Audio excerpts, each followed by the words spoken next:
Y hoy pues tenemos el privilegio de tener a Sonia Waters. Sonia Waters, por favor, si puedes pasar adelante. Y le damos una calurosa bienvenida a Sonia Waters desde Israel.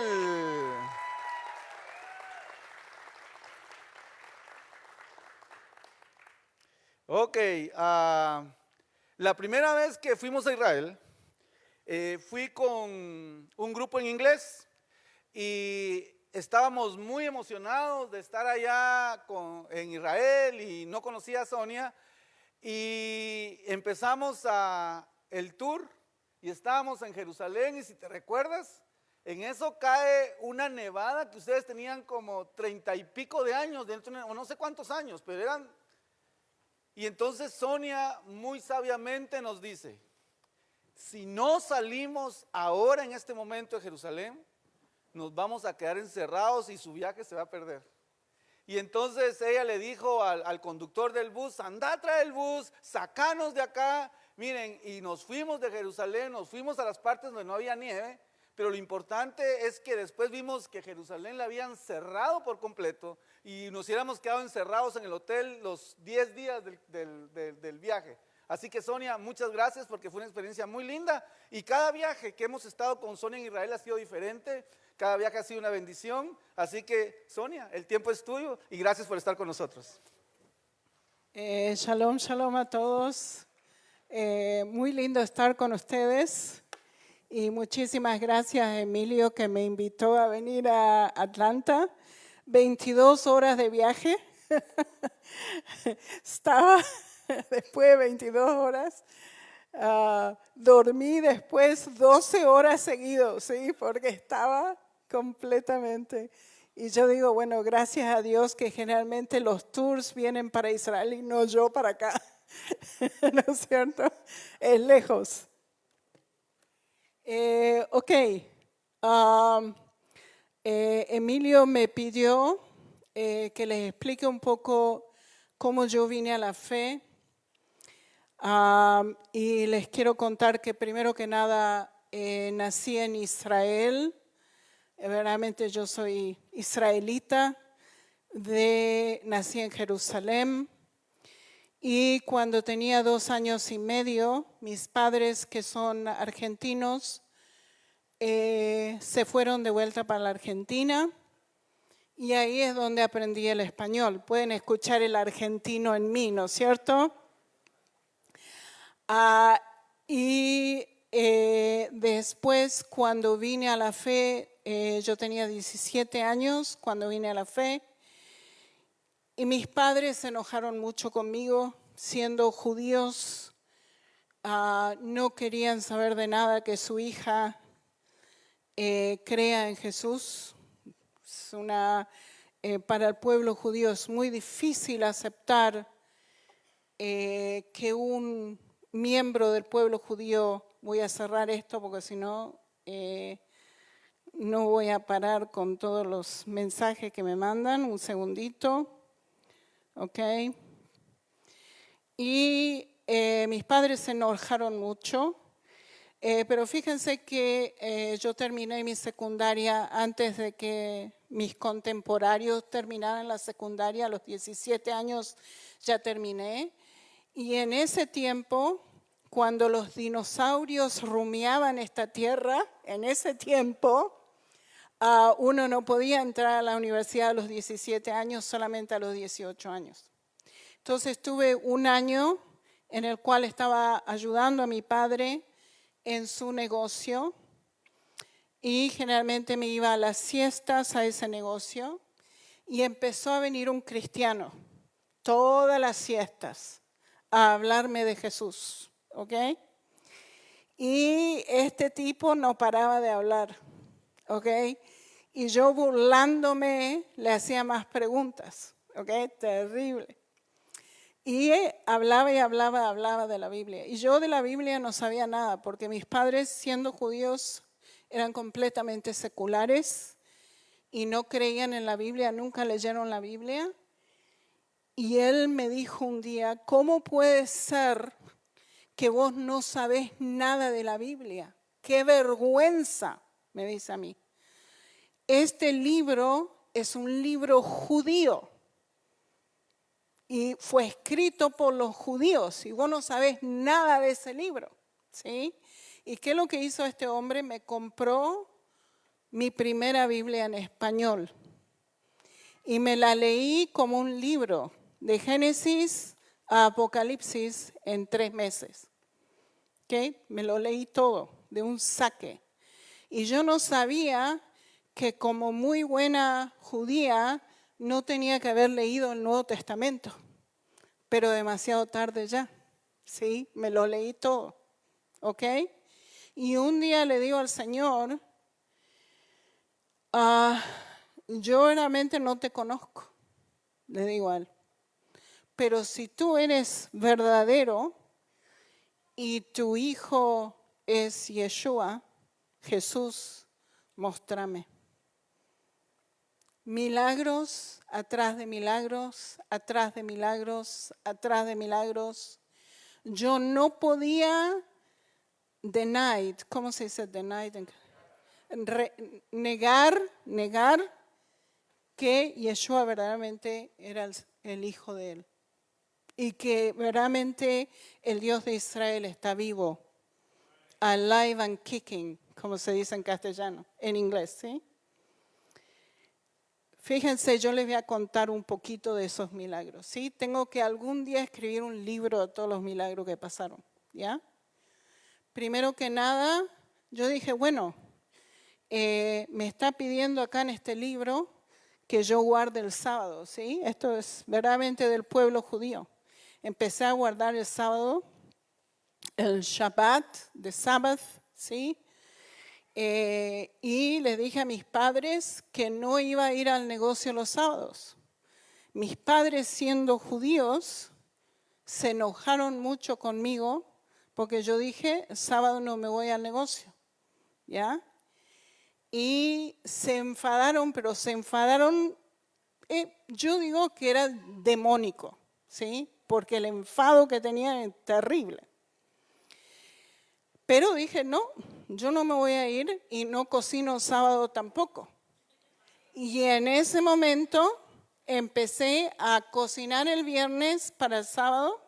La primera vez que lo hice, puse toda la comida en la heladera. Mis padres vienen del trabajo el sábado a casa y ven que yo saco la comida de la heladera y le pongo enfrente de ellos. Y ellos me dicen, nosotros no comemos comida que fue preparada el día anterior.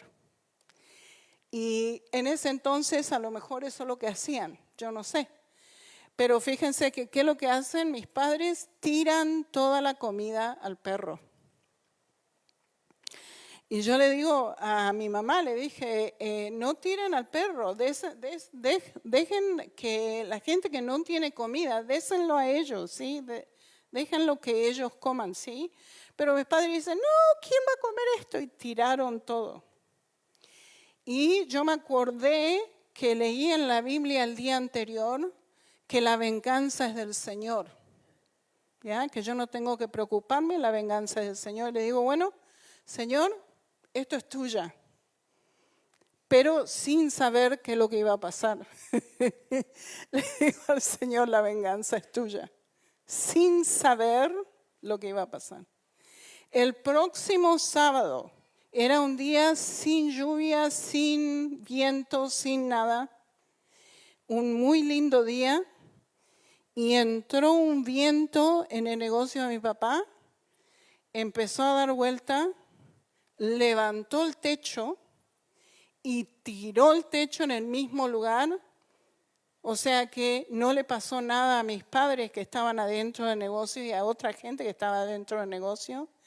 Pero rompió las puertas, rompió las ventanas, rompió el techo. Mi padre tuvo que trabajar 48 horas para cerrar ese negocio. No para repararlo, para cerrarlo. No lo podía cerrar. Y yo dije, oy. ¿Qué es lo que encontré? ¿Qué es lo que toqué?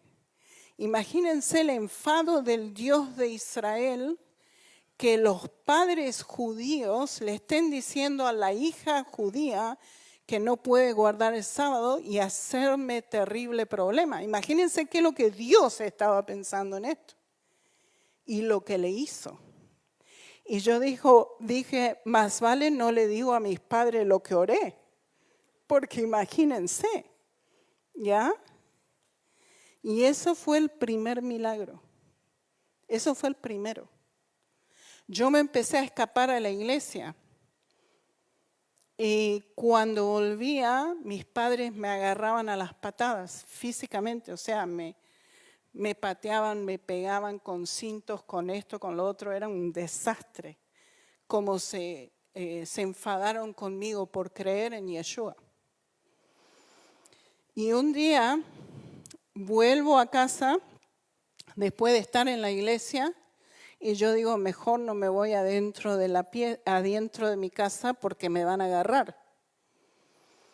Y me quedé afuera en el patio. Estaba lloviznando, hacía frío, pero yo prefería estar en el patio en la llovizna que entrar a la casa. Y salió mi mamá y me pegó en el patio. Vino mi hermano mayor y me agarró también, pegando. Fíjense qué familia abusiva, ¿no es cierto? Y vino mi papá con el cinturón a las patadas en el patio, me estaba pegando.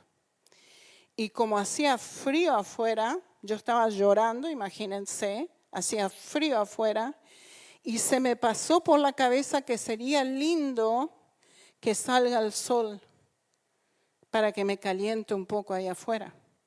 Y en ese segundo yo sentí el sol arriba mío. Miro para arriba y ¿qué es lo que pasó? Las nubes se separaron en líneas y iban con el viento de la manera que el sol estaba arriba mío y me estaba calentando. O sea, yo miro para arriba, me río porque no puedo creer lo que estoy viendo. O sea, más se enfadaban mis padres, más me pegaban, más los milagros. Más la persecución, más los milagros. Y eso es lo que me mantuvo en la fe y me asentó en la fe. Es así como Dios sacó al pueblo de Israel de Egipto, ¿se acuerdan? Con todas las plagas que le dio a los egipcios, ¿se acuerdan? ¿Y qué es lo que hizo Dios con el faraón? Le endureció el corazón, ¿sí? Ese era mi padre, con un corazón endurecido y orgulloso, como los argentinos, no sé si. ¿Ya? Terrible, terrible. Y al final, ¿qué es lo que hicieron mis padres? Me echaron de casa. Me echaron de casa. Porque yo era una vergüenza total. Le estaba hablando a toda la comunidad judía de la Argentina de Yeshua. Imagínense. Hoy. Me echaron de la casa. Me mandaron para Israel. Imagínense. Ellos pensaron que si me mandaban a Israel, yo me iba a olvidar de Yeshua. Imagínense eso. Me mandan a la tierra donde Yeshua estuvo. Salgo de abajo de sus terrorismo, que le voy a llamar, ¿sí? Que tenía, ¿sí? Y me echaron de casa a los 18 años. Y desde los 18 años en adelante, mi padre ha sido el Dios de Israel. Y mi Salvador ha sido Yeshua. Y fíjense que sin un centavo me echaron de casa. Y el Señor me mantuvo y me educó en todos estos años para hacer lo que estoy haciendo hoy en día. ¿Sí? Me educó, me mandó a la universidad sin un centavo. Él pagó todo el camino. Todo el camino. ¿Ya? Tengo 4 títulos universitarios. Estuve en la Universidad de Cambridge, ¿sí? una de las más caras del mundo.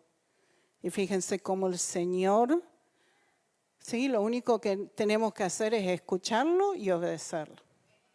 Y Él se encarga de los demás. Amén. Sí, ese es el Dios de Israel.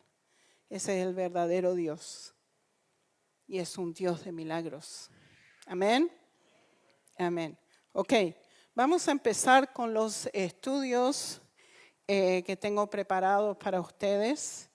Y el primer estudio que vamos a hacer, one second, es con respecto a los rollos del Mar Muerto. Y fíjense por qué estamos haciendo esto.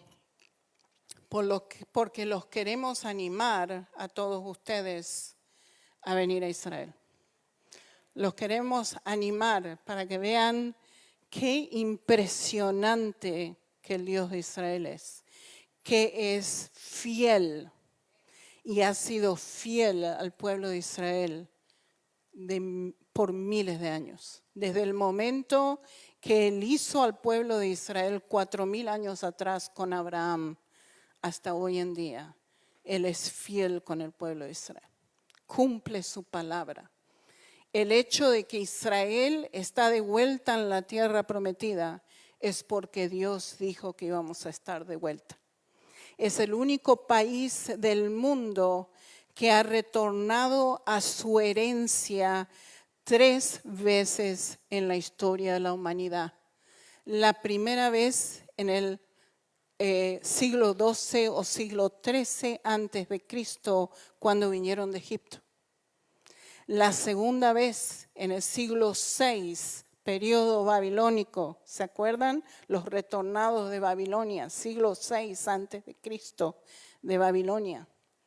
Y ahora el pueblo de Israel está retornando literalmente de todas las naciones del mundo 2000 años después, otra vez a su tierra, a la herencia que Dios le dio. ¿Ok? O sea que esto es milagroso, es el milagro más grande de la faz de la tierra. ¿Ya? Que millones de judíos están retornando a la tierra prometida porque Dios lo dijo. Amén. Amén. Y les quiero explicar qué es lo que verdaderamente pasó con los rollos del Mar Muerto. Esto es el regalo más importante que Dios ha dado al pueblo de Israel, así como volvió a la tierra prometida. ¿Ok? Y ya vamos a hablar por qué. La próxima, por favor. Fíjense, ¿ok? Vamos a hablar de los esenios. ¿Se escucharon de los esenios? Son grupo del periodo del Segundo Templo, un grupo que existió a la misma vez que los fariseos y los saduceos que están mencionados en el Nuevo Testamento. Los esenios estaban también, ¿ok? Vamos a hablar de qué es lo que pasó con ellos. Vamos a hablar por qué ellos estaban en el desierto, la corrupción que había en ese momento en el templo y cómo fueron encontrados esos rollos, todos los milagros que están conectados en encontrar esos rollos, ¿sí? ¿Quién los encontró? ¿Cómo se encontraron? ¿Y cómo es que estos rollos se mantuvieron en buena condición por 2,250 años? O sea, esos rollos hechos de cuero. Fíjense que si ustedes tienen cuero, si tienen un zapato de cuero, ¿cuánto tiempo dura el zapato de cuero? 10 años máximo, ¿sí? Y estos rollos de cuero duraron 2,250 años. ¿Cómo es eso? ¿Qué es lo que pasó? ¿Sí? Por supuesto que es Dios, ¿ok? Entonces vamos a explicar todo esto, vamos a ver todo esto, ¿ok? La próxima, por favor. Ok, fíjense que ¿quién eran los esenios? Los esenios, ellos se separaron de la vida cotidiana. Lo que pueden hacer es tomar una foto del PowerPoint. Entonces van a tener un record, no sé cómo se dice record en español. Sí, van a poder verlo de vuelta, ¿ok? Ellos se separaron de la vida, son gente judías, es una denominación judía en el tiempo de Yeshua, que se llamaban los esenios, ¿ok? Eran principalmente hombres, se separaron de sus familias, se separaron de la vida común que tenían y se fueron al desierto. Se fueron al desierto a esperar al Mesías en el desierto y ellos estuvieron en el desierto, existieron como grupo, como denominación judía desde el año 250 antes de Cristo hasta el año 68 de Cristo. ¿Okay? Y vamos a hablar por qué ellos decidieron separarse del mundo. ¿Okay? ¿Qué es lo que estaba pasando en ese tiempo? El próximo, por favor. Y fíjense, les quiero explicar qué es lo que pasó con ellos. ¿Okay? Fíjense que vamos a ver el periodo helenístico. ¿Ven el periodo helenístico? ¿Quién eran los helenistas? Ellos controlaron Israel, empezaron a controlar Israel con Alejandro Magno. ¿Escucharon de Alejandro Magno? Sí. Esto fue en el 332 antes de Cristo. ¿Y qué es lo que hicieron los helenistas? Ellos querían forzar al pueblo judío a abandonar el judaísmo. ¿Okay? Le prohibían circuncidar a sus hijos, le prohibían guardar el sábado, le prohibían guardar las festividades judías. ¿Okay? Desastroso lo que fue el periodo helenista para el pueblo judío. Y durante ese periodo helenista, los esenios se separan del mundo y se van al desierto. Se separan de lo que los helenistas estaban haciendo con el templo y con la gente. Estaban matando gente, miles de personas, cientos de miles de judíos murieron en las manos de los helenistas porque estaban tratando de forzar el helenismo al pueblo judío. ¿Ok? En ese momento, cientos de miles de judíos salen de la tierra prometida y se van para Egipto. ¿Ok? Hay una comunidad que se desarrolla ya en el periodo helenista en Alejandría, en Egipto. De acuerdo a Josefo, 2 millones de judíos vivían en Egipto en este periodo helenista, ¿sí? O sea que cuando Yeshua nace y sus padres, bueno, antes de nacer, Yeshua nace y sus padres deciden escaparse y se van para Egipto. ¿Dónde se van? Es mi opinión que se fueron a Alejandría, ¿ok? Porque ahí había una comunidad muy grande. Pero ¿qué es lo que también pasó en el periodo helenista? Estos esenios se escapan de lo que los helenistas están haciendo, se van al desierto y esperan al Mesías que los libere de los helenistas. ¿Me explico? ¿Ok? Y después vienen los macabeos, ¿ok? Fíjense en el PowerPoint.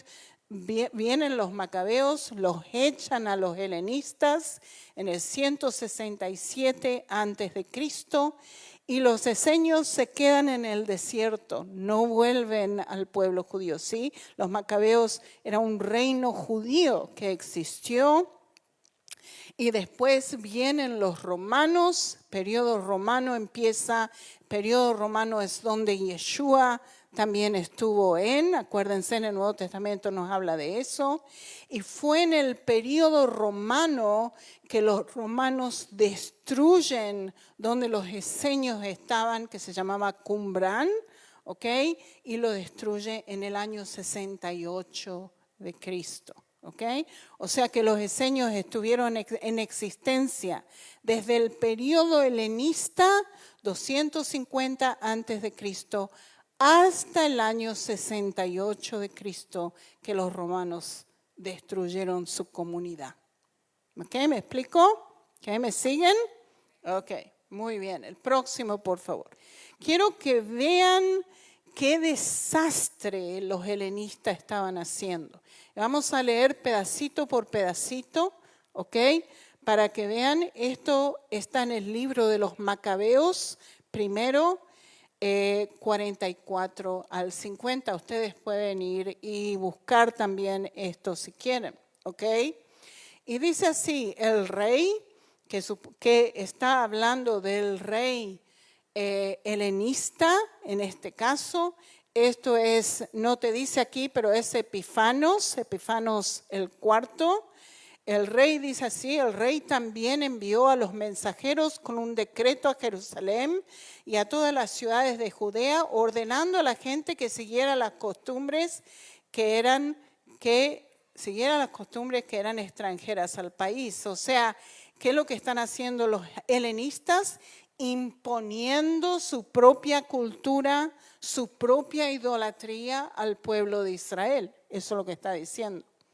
Y seguimos. Les ordenó que no ofrecieran ofrendas quemadas, ofrendas de granos o ofrendas de vino en el templo. O sea, el pueblo de Israel no podía utilizar el templo para hacer las ofrendas como está escrito en el libro de Moisés, ¿ya? O sea que no podían hacer las reglas que ellos estaban acostumbrados. Fíjense.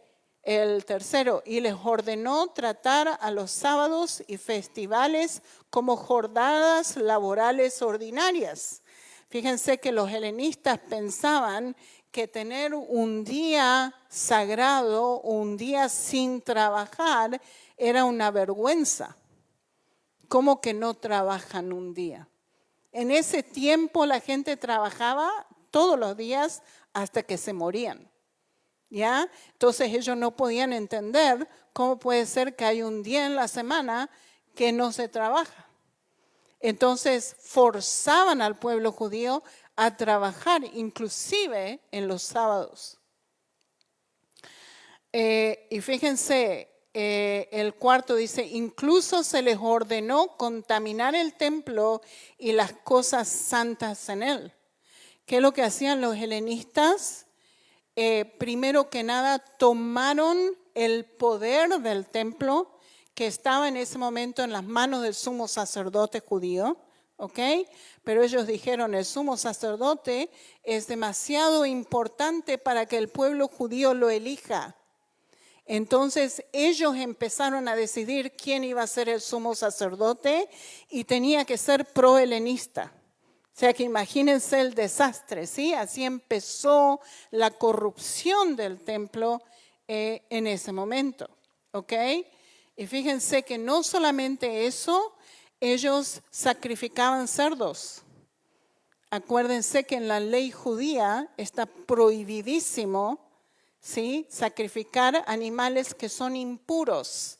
Y el cerdo es un animal impuro de acuerdo a la ley de Moisés. ¿Ok? O sea que estaban sacrificando animales impuros y estaban haciendo desastre. Trajeron inclusive ídolos de los helenistas y los pusieron en el templo judío. ¿Ok? Desastrosos, ¿sí? Y se les ordenó construir altares paganos, templos y santuarios y sacrificar a los cerdos y otros animales inmundos allí. ¿Ven esto? Y dice así, se les prohibió circuncidar a sus hijos y se les pidió que se hicieran ritualmente inmunes a todos los sentidos que pudieran, para que olviden la ley del Señor que había dado a través de Moisés y desobedecía todos sus mandamientos. La pena por desobedecer el decreto del rey fue la muerte. Eso es lo que los helenistas estaban haciendo en Israel. ¿Okay? Desastre. Y pueden ver por qué entonces los esenios se separaron de lo que los helenistas estaban haciendo con el templo, lo que los helenistas estaban haciendo en Jerusalén y se fueron para el desierto. ¿Ok? Eso es lo que estaba pasando. El próximo, por favor. ¿Ok? Y fíjense, les quiero explicar qué es lo que pasaba con el sumo sacerdote. ¿Ok? Voy a explicar cómo entró la corrupción del sumo sacerdote judío. ¿Ok? El verdadero sumo sacerdote, para que sepan la diferencia, el verdadero sumo sacerdote de Israel era un compromiso que desde por vida era algo que era elegido de 24 familias descendientes de Sadoc. Estos eran los saduceos, ¿ok? Eran elegidos de esas 24 familias, por supuesto levitas, descendientes de Sadoc, y no había ningún intercambio financiero para poder ser el sumo sacerdote. ¿Ok? Entonces, ¿qué es lo que los helenistas hacen? Toman posesión del templo, toman posesión del sumo sacerdote. El próximo, por favor. ¿Ok? Y fíjense lo que los macabeos escribieron. ¿Ok? Esta está en el segundo de Macabeos 4, 7 y 8, donde dice, Jasón, el hermano de Onadias, obtiene el sumo sacerdocio por corrupción, prometiendo al rey con una entrevista 360 talentos de plata y otra fuente de ingresos 80 talentos. O sea que, ¿qué es lo que estaba pasando? Estaban pagando para poder ser el sumo sacerdote. Los helenistas decidían quién iba a ser el sumo sacerdote and at the highest bidding. ¿Cómo se dice de eso en castellano? A la oferta más alta, gracias. A la oferta más alta. ¿Ok? O sea que fíjense la corrupción.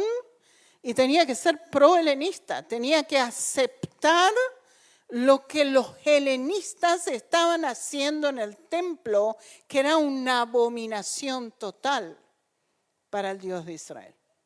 O sea, la corrupción terrible que había en el templo, ¿sí? Uno puede ver por qué los esenios decidieron salir de Jerusalén y se separaron completamente para esperar al Mesías. ¿Ok? El próximo, por favor. Ok. Ahora, fíjense, esta es una lista y tomen foto, porque ahí les tienen dónde exactamente pueden encontrar de cada sumo sacerdote de Israel en el periodo helenista. Les quiero mostrar que, primero que nada, acuérdense que el verdadero sumo sacerdote es de por vida. Y tienen ahí subrayado, tienen todos los sumos sacerdotes con los números ahí, y tienen subrayado cuánto tiempo el sumo sacerdote estuvo en oficio. Algunos de ellos 15 años, otros 5 años, otros, como por ejemplo el número 9, fue asesinado. ¿Sí? ¿Quién lo asesinó? Los helenistas, porque no estaba de acuerdo en lo que los helenistas estaban diciendo. ¿Me explico? O sea, o hacías lo que los helenistas te estaban diciendo hacer, o te mataban. ¿Sí? Y fíjense lo que estaba pasando. ¿Ok? El último, el 10, el Jasón, tuvo 3 años como sumo sacerdote. ¿Ya? Desastre lo que estaban haciendo. Que el próximo, por favor, número 9. ¿Ya? Y fíjense, algunos de ellos, por ejemplo, el segundo, Onías, se escapó a Egipto. Se tuvo que escapar porque los helenistas lo querían matar. ¿Sí? El número 3, Alcimos, fue asesinado por Antíoco Epífanes, ¿sí? Porque no quería hacer lo que Antíoco Epífanes quería que haga, ¿sí? Y fíjense, por eso es que se levantaron los macabeos, ¿sí? Se rebelaron en contra de Antíoco Epífanes y por eso que empezó el periodo de los macabeos, ¿ya? Pero fíjense el desastre que estos helenistas estaban haciendo y por eso que los esenios se fueron para el desierto. Ok, el próximo, por favor. Ok. Ahora, esperan al Mesías en el desierto. Mesías, en el entendimiento judío, es una persona que tiene la unción de Dios para reinar. Para el pueblo judío no tiene el mismo entendimiento que nosotros tenemos de Mesías, este rey universal que trae paz al mundo universal, ¿sí? Ellos tienen otro entendimiento de Mesías, ¿sí? Un rey que viene a liberar al pueblo judío de alguna opresión. Entonces, los esenios se van al desierto a esperar al Mesías, al rey que los iba a liberar de los helenistas. ¿Me explico? ¿Ok? Entonces, fíjense que esta misma idea de qué lo que es Mesías era prevalente en el tiempo de Yeshua, de Jesús también. Porque ¿qué es lo que le dicen a Yeshua cuando él entra a Jerusalén? Le dicen, Hosana, Hosana, hijo de David. Hosana es una palabra en hebreo. Es Hoshana, Hoshana, hijo de David. ¿Qué es lo que significa? Sálvanos, sálvanos, hijo de David. ¿Sálvanos de qué en el tiempo de Yeshua? Sálvanos de los romanos. Y el hecho que le estaban diciendo hijo de David, lo estaban declarando Mesías. Pero ellos pensaban un Mesías que los iba a liberar de los romanos. ¿Ven la diferencia? ¿Ya? Entonces, ese es el tipo de Mesías que los esenios estaban esperando en el desierto. El próximo, por favor. ¿Qué es lo que estaba haciendo la comunidad cumbránica? O sea, el lugar donde ellos vivían se llamaba Qumrán y esta era la comunidad de esenios, la comunidad cumbránica. Estaban copiando los pergaminos, los rollos de uno al otro, ¿ok? Les doy un ejemplo, el rollo de Isaías, el libro de Isaías, le llevaba a una persona copiar a mano un año, solamente un libro, ¿ok? Acuérdense que 2250 años atrás no había imprenta, ¿ya? No había esas máquinas de imprenta, tenían que hacerlo a mano. Y estos hombres, el trabajo principal de ellos era copiar los rollos a mano, así como lo ven en la foto, ¿ok?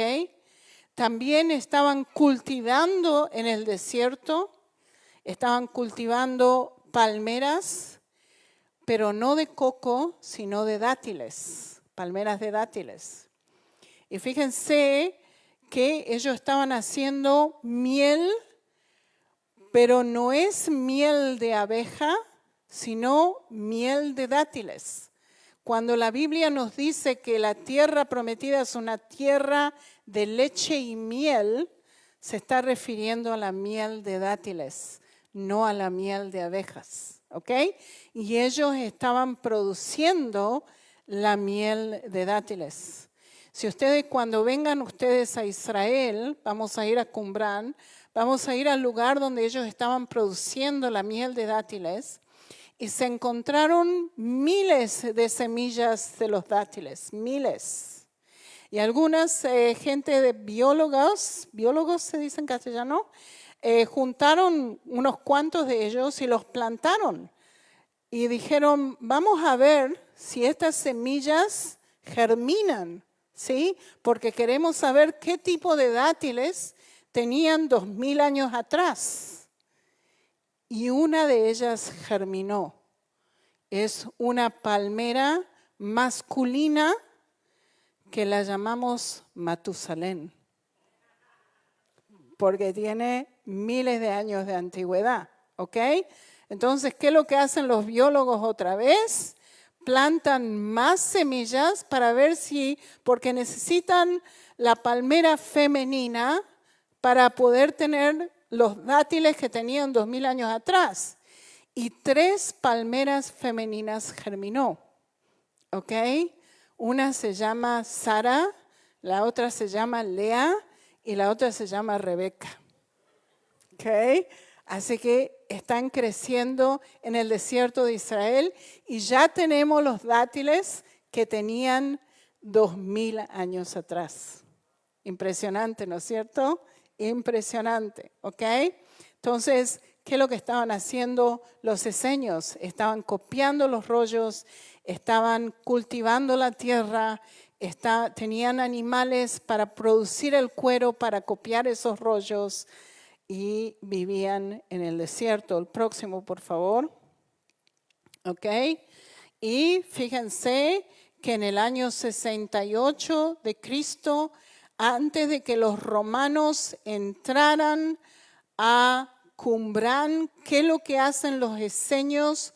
Ponen los rollos adentro de las cuevas que están alrededor de Qumrán. Y como los romanos mataron a todos los eseños en el 68 de Cristo, se perdió the knowledge. ¿Cómo se dice knowledge en castellano? El entendimiento. ¿El qué? El conocimiento de que esos rollos estaban en las cuevas. Se perdió completamente, ¿sí? La gente no sabía que esto se perdió. Y los romanos no estaban interesados en los rollos, ¿sí? Solamente el pueblo judío está interesado en los rollos, ¿sí? Y fíjense, 2000 años atrás se perdieron. 2000 años después, el pueblo de Israel retorna a la tierra prometida y encuentra los rollos. Es como si Dios estuviera esperando que su pueblo vuelva a la tierra prometida para que esos rollos aparezcan de vuelta. Si eso no es un milagro, no sé qué es. Fíjense lo que es esto, ¿sí? Qué maravilla, ¿no es cierto? Y les quiero contar cómo pasó, ¿ok? Fíjense las cuevas que tienen todo alrededor de Qumrán que se encontraron esos rollos, ¿ok? El próximo, por favor, ¿ok? Los eseños guardan esos rollos en las cuevas antes de que los romanos vienen y destruyen la comunidad en el 68 de Cristo. El próximo, por favor. Y fíjense quién encuentra los primeros 3 rollos. Son 2 beduinos. 2 beduinos que son árabes musulmanes que viven en el desierto. Ellos tienen ovejas en el desierto y una se le perdió y se fueron a buscar la oveja, ¿sí? Acuérdense, esto es muy bíblico, ¿no es cierto? ¿Qué es lo que pasó a Moisés? Perdió una oveja y encontró a Dios, ¿no es cierto? Encontró el burning bush, ¿sí? Y ¿qué es lo que dice Yeshua en el Nuevo Testamento? Si una oveja se pierde, dejas las 99 y te vas a buscar por la que perdiste, ¿ok? ¿Y qué es lo que hicieron estos beduinos? Fueron y buscaron la oveja. Vieron una cueva y dijeron, no podían llegar a la cueva fácilmente. Entonces, ¿qué es lo que hacen? Agarran una piedra y tiran la piedra adentro de la cueva, pensando que si la oveja está dentro de la cueva, va a salir trotando afuera. ¿Ok? Pero ¿qué es lo que pasó? no está la oveja dentro de la cueva, escuchan crack, ¿ok? Se rompió un jarro ahí adentro. Entonces dijeron, hay algo ahí adentro, vamos a ir a ver qué es lo que es. Se meten a la cueva, se van a investigar qué es lo que hay en la cueva y encuentran 3 rollos. Uno de ellos es el rollo de Isaías, ¿ok? ¿Y qué es lo que hacen con esos 3 rollos? Ellos no pueden leer hebreo. Estos son árabes musulmanes, 1947. Ellos se van a una persona que hace sandalias de cuero para venderlo como cuero. Imagínense eso. Y la persona que hace sandalias le dice a ellos, estos son documentos muy antiguos. Ustedes tienen que venderlo a una persona que sabe de documentos antiguos, van a recibir más plata. Entonces se van los 2 beduinos con estos 3 rollos y se lo venden a un art dealer, no sé cómo se dice en castellano, ¿ok? Una persona que entiende de esto, y reciben los beduinos $100 por 3 rollos del Mar Muerto. Y ellos pensaron que hicieron el negocio en 1947. Esto pasó de mano a mano, de un lugar a otro, y terminó en Nueva York. Pongan el otro, por favor. Terminó en Nueva York. Y en Nueva York, un advertisement, ¿cómo se dice advertisement? Una propaganda, un anuncio en el New York Times, 3 rollos del Mar Muerto por $250,000. El próximo, por favor. Y el jefe del estado del ejército de Israel, que se llamaba Igal Yadin, en ese momento, 1953, se va al primer ministro de Israel y le dice así, estos 3 rollos nos pertenecen a nosotros, tenemos que traerlos de vuelta a casa. El primer ministro de Israel, que se llamaba David Ben Gurión, le dice a Igal Yadin, vos estás loco. Vos querés utilizar $250,000 para traer 3 rollos del Mar Muerto. Vos estás, ¿sí? ¿Por qué? Porque en ese momento Israel tenía 500,000 sobrevivientes del Holocausto que tenía que alimentar, que tenía que poner en casas, que tenía que vestirlos y no tenían la plata, ¿sí?, para ir a buscar los rollos. De todas maneras, un donador anónimo le dio a Igal Yadin $250,000 y él se fue a Nueva York y se trajo esos 3 rollos de vuelta a casa.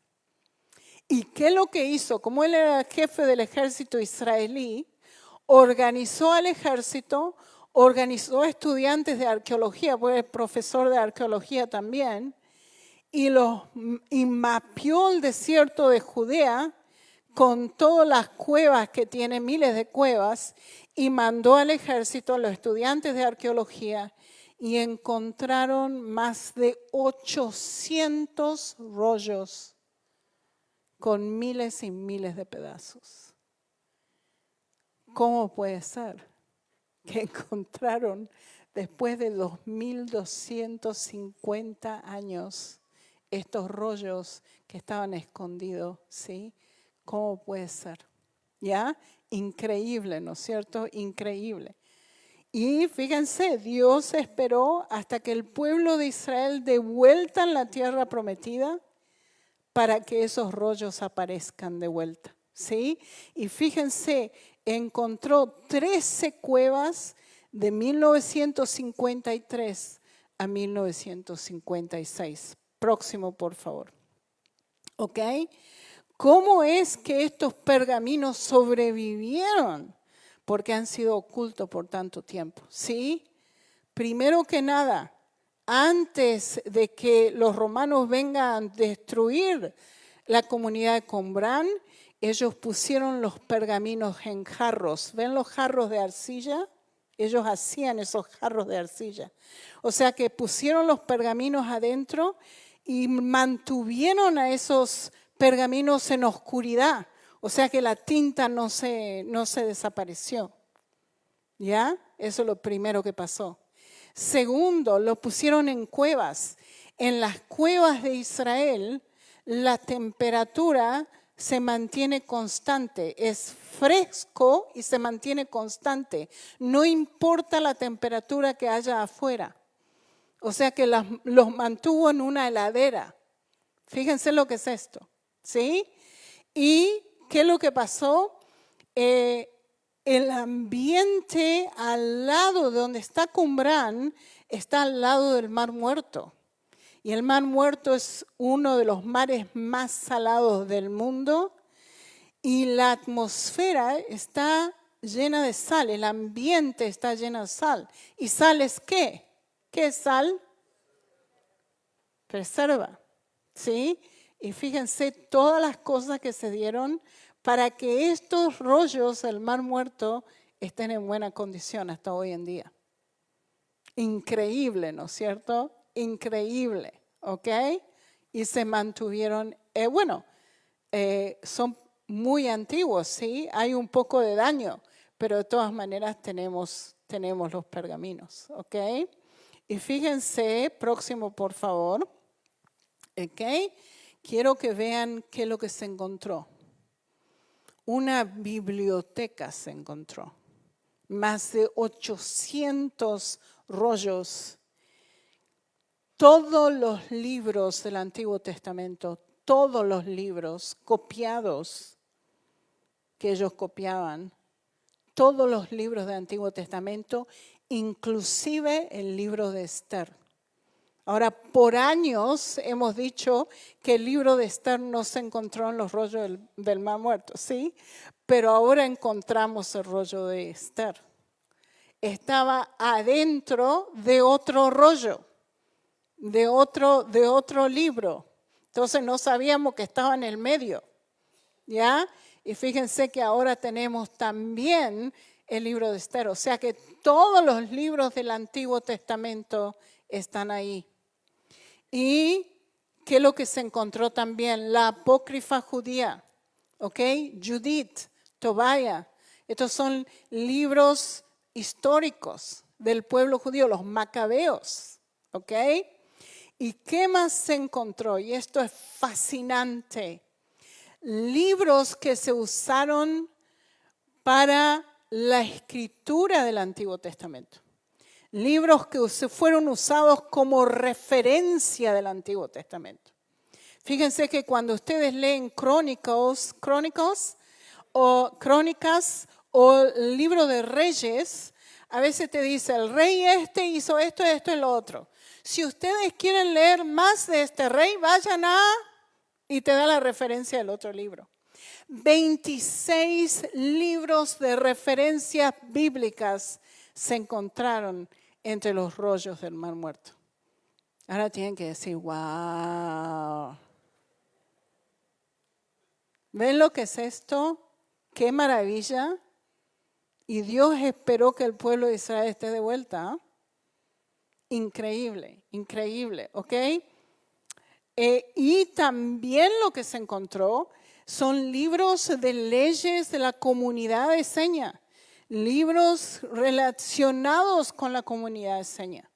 Fíjense que antes de que estos libros aparezcan, la única fuente de información que teníamos de los esenios y del periodo del Segundo Templo, verdaderamente era Josefo. No teníamos más los historiadores, ¿sí?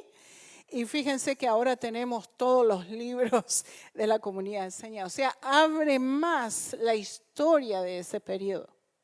¿Ven lo que es esto? Una maravilla, ¿no es cierto? una maravilla, una biblioteca. Increíble. ¿Ok? Próximo, por favor. Entonces, ¿por qué es tan importante estos rollos? ¿Por qué? Porque en hebreo tenemos exactamente lo mismo que tenían 2250 años atrás. ¿Qué es lo que te demuestra esto? Te demuestra la veracidad de las Escrituras. Te demuestra que esta palabra de Dios es la misma 2000 años atrás que es hoy en día. ¿Ven lo que es esto? ¿Sí?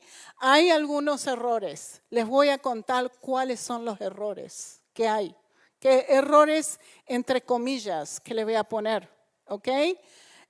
2000 años atrás uno podía escribir una palabra de una manera y hoy en día escribimos la palabra de una manera diferente, pero es la misma palabra.